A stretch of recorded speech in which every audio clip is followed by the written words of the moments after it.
Itu yang pertama hutang janji, yang kedua hutang 50M. Yang terakhir Pak Sandi menyebutkan setelah didoakan dan juga dipertimbangkan, didiskusikan dengan keluarga, beliau ikhlaskan hutang 50M itu. Menurut tanggapan Pak Anies? Kenapa kalau kalah malah bayar? Iya, kenapa? Kan kalau kalah bayar. Iya. Biasanya orang berpikir kalau menang bayar gitu. Iya, udah kalah bayar lagi. Aduh, itu kan lebih beban lagi. Ya, biar motivasinya lebih serius. Nah, jadi hari ini tadi seperti saya bilang senang banget bisa bertukar pikiran dan mengetahui apa saja yang Pak Anies lakukan, apa saja yang Pak Anies kerjakan, pemikiran-pemikirannya juga gitu. Dan biasanya kalau sebelum podcast itu saya selalu melakukan research terhadap bintang tamu saya supaya saya bisa lebih mengerti, terutama tentang hal-hal yang sedang terjadi belakangan ini. Nah, jadi ketika saya melakukan hal yang sama kepada Pak Anies, saya temukan di masyarakat itu ada banyak hal yang masyarakat sedang bicarakan. Nah, dan mungkin pada hari ini ada kesempatan Pak Anies bisa menanggapi, sure. Nah, jadi yang pertama itu biasanya selalu tentang janji. Ya, jadi pertama itu tentang janji, hutang janji, ya kan? Jadi tentang hutang ya, biasanya pertama adalah hutang janji. Berawal dari ketika Pak Sandiaga Uno sharing bahwa ketika pas lagi gubernur, wakil gubernur waktu itu ada perjanjian antara Pak Sandi, Pak Prabowo dan Pak Anies gitu. Dan sebenarnya nggak menyebutkan isinya apa, tapi masyarakat melakukan rumor dan bilang bahwa salah satu isinya bahwa Pak Anies nggak akan nyapres kalau Pak Prabowo nyapres. Tapi kan sekarang ternyata dua-duanya capres gitu. Nah, bagaimana tanggapan Pak Anies? Ya, sebenarnya sederhana. Pak, saya sampaikan pada waktu mulai bekerja bahwa saya akan fokus di Jakarta 5 tahun. Saya akan fokus Jakarta 5 tahun. Dan sesudah Pilkada 2017 itu ada Pilpres 2019. Ya. Jadi saya sampaikan saya tidak akan tengok kanan kiri. Saya akan full 5 tahun di Jakarta. Karena itu saya tidak akan mengikuti Pilpres. Walaupun Ibu Mary kalau ingat ya pada saat debat pertama, debat calon gubernur loh. Jadi bukan debat calon gubernur. Pertanyaan pertama dari panelis itu begini, Pak Anies, apakah Bapak akan maju Pilpres atau tidak? Loh, ini lagi debat gubernur ditanyain Pilpres. Saya bilang no, saya akan di Jakarta, dan itu rekamannya ada, namanya juga debat kan, dan rekamannya. Jadi sesederhana itu. Tuntaskan 5 tahun, sesudah itu kita nggak tahu apa lagi yang terjadi. Saya tidak tahu apakah saya akan kembali mengajar, apakah saya akan meneruskan di pemerintahan, kalau meneruskan di pemerintahan apakah tetap di Jakarta, apakah untuk tugas yang berbeda. Jadi kita komit 5 tahun dan komitmen itu saya pegang. Jadi ketika di tahun 2018 saya diajak untuk menjadi wakil pasangannya Pak Prabowo, saya sampaikan juga kepada beliau, Pak Prabowo, terima kasih atas undangannya. Ini sebuah kehormatan. Tetapi saya punya komitmen untuk menyelesaikan di Jakarta selama 5 tahun. Jadi saya rasa itu, dan memang kuncinya adalah menyelesaikan janji dengan warga Jakarta. Karena janji saya dengan warga Jakarta banyak. Saya tanda tangan tuh kontrak-kontrak politik dengan warga jaringan rakyat miskin kota, dengan kampung akuarium, dengan masyarakat kaki lima, itu semua janji-janji yang saya harus tunaikan. Apa yang saya harus sampaikan kepada mereka kalau setelah 1 tahun saya pergi, kemudian nanti mereka tidak lagi percaya kepada proses demokrasi, karena yang bertanda tangan untuk mengikuti pemilu begitu saja meninggalkan. Saya tidak mau kerjakan itu. Dan itulah yang kemudian saya laksanakan. Sesudah itu selesai, saya nggak tahu berikutnya apa kan. Dan apalagi tahun 2017, dari mana kita tahu apa yang akan terjadi 5-7 tahun yang akan datang.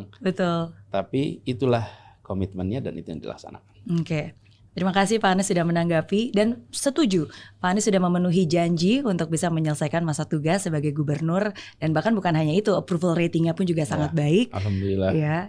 Dan memang ketika ngobrol itu memang nggak nyebut tahun. Misalnya saya berjanji menyelesaikan 5 tahun. Tidak ada menyebut 5 tahun sampai tahun 22, kemudian tidak akan ikut 1, 2 dia. Ya kira-kira nggak gitulah kira-kira. Oke, iya. Itu yang pertama hutang janji. Yang kedua hutang 50M. Yang terakhir Pak Sandi menyebutkan setelah didoakan dan juga dipertimbangkan, didiskusikan dengan keluarga, beliau ikhlaskan hutang 50M itu. Menurut tanggapan Pak Anies? Jadi begini, pada masa kampanye itu banyak sekali yang melakukan sumbangan. Banyak sekali. Ada yang kami tahu, ada yang kami tidak tahu. Dan ada yang memberikan dukungan langsung kepada apakah relawan, apakah tim. Nah, kemudian ada pinjaman, sebenarnya bukan pinjaman, dukungan yang pemberi dukungan ini meminta dicatat sebagai hutang. Jadi dukungan yang minta dicatat sebagai hutang. Lalu kami sampaikan, bila ini kan dukungan untuk sebuah kampanye, untuk perubahan, untuk kebaikan. Bila ini berhasil, maka itu dicatat sebagai dukungan. Bila kita tidak berhasil dalam pilkada, maka itu menjadi hutang yang harus dikembalikan. Oke.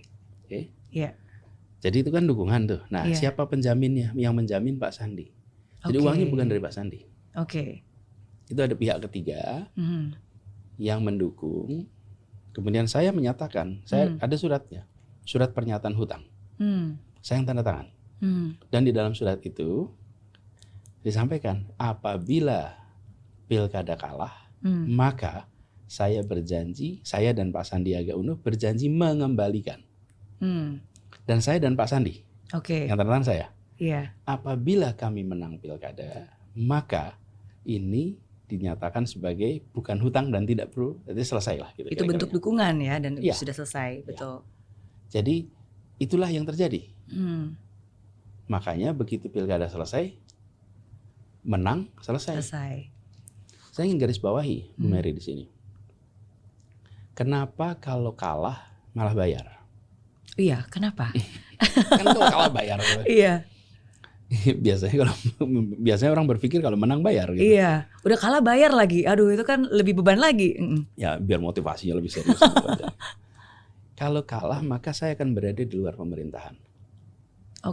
Maka di situ saya cari uang untuk mengembalikan. Mungkin saya bisnis, mungkin saya usaha apapun supaya mengembalikan. Saya di luar pemerintahan. Kalau saya menang, saya masuk pemerintahan, saya tidak cari uang di pemerintahan untuk membayar itu. Nah, kalau tidak saya harus ngumpulin uang bayar hutang. Lah bukankah ini yang menjebak kita selama ini? Betul. Dengan segala macam praktek-praktek fundraising untuk apa? Untuk biaya pilkada. Kemarin sebaliknya. Bila kalah, maka saya di luar pemerintahan. Sah dong cari uang. Betul. Sah dong punya usaha. Betul. Tapi begitu menang, saya di pemerintahan, malah tidak usah. Justru itulah dukungan Anda untuk Jakarta yang lebih baik. Betul, bukan? Dukungan untuk membawa perubahan untuk itu. Perubahan Jakarta. Jadi mengembalikannya dalam bentuk perubahan. Janji apa yang bakal dikerjakan gitu kan. Persis. Itu mindset baru. Cuman kan itu ada perjanjian yang karena ada seseorang yang mengungkap, ya sekarang kita ceritakan. Ada dokumennya. Jadi kalau memang satu saat itu dianggap perlu dilihat, boleh aja, tidak ada sesuatu yang luar biasa di situ. Jadi tidak ada sebuah hutang yang hari ini harus dilunasi. Nggak ada. Karena ketika pilkadanya selesai. Betul. Jadi menjadi aneh gitu ketika sekarang kita bicarakan soal ada hutang yang belum selesai, sudah selesai ketika dulu, karena perjanjiannya begitu. Terima kasih sudah memberikan informasi. Dan ini Bu Mary, saya berharap mudah-mudahan pola seperti ini itu bisa menjadi bahan referensi untuk dipikirkan. Bahwa mendukung itu untuk perubahan. bukan mendukung sebagai investasi untuk nanti dikembalikan dalam bentuk privilege. Gitu, mindset itulah yang harus dirubah ya. Karena banyak orang mungkin bukan apa adanya tapi ada apanya di belakang. Tapi thank you sekali lagi karena banyak kurangnya informasi membuat banyak orang itu berasumsi. Jadi dengan informasi yang sekarang saya dengar langsung dari Pak Anies Baswedan itu sangat membantu sehingga banyak orang juga lebih mengerti. Iya. Tapi ini sih yang menarik Pak Anies karena kan Pak Anies kan dari dulu mimpinya jadi guru, terus di dunia pendidikan, terus akhirnya jadi gubernur dan sekarang bakal jadi calon presiden. Apa yang berbeda selama 5 tahun belakangan ini dari seorang Anies Baswedan dan apa yang masih tetap sama sebenarnya? Ya, kalau berbeda dalam artian wawasan, spektrum, pengalaman urusan menjadi bertambah sekali. Sekarang saya merasa bersyukur bahwa bertugas di Jakarta itu membuat saya belajar tiap hari.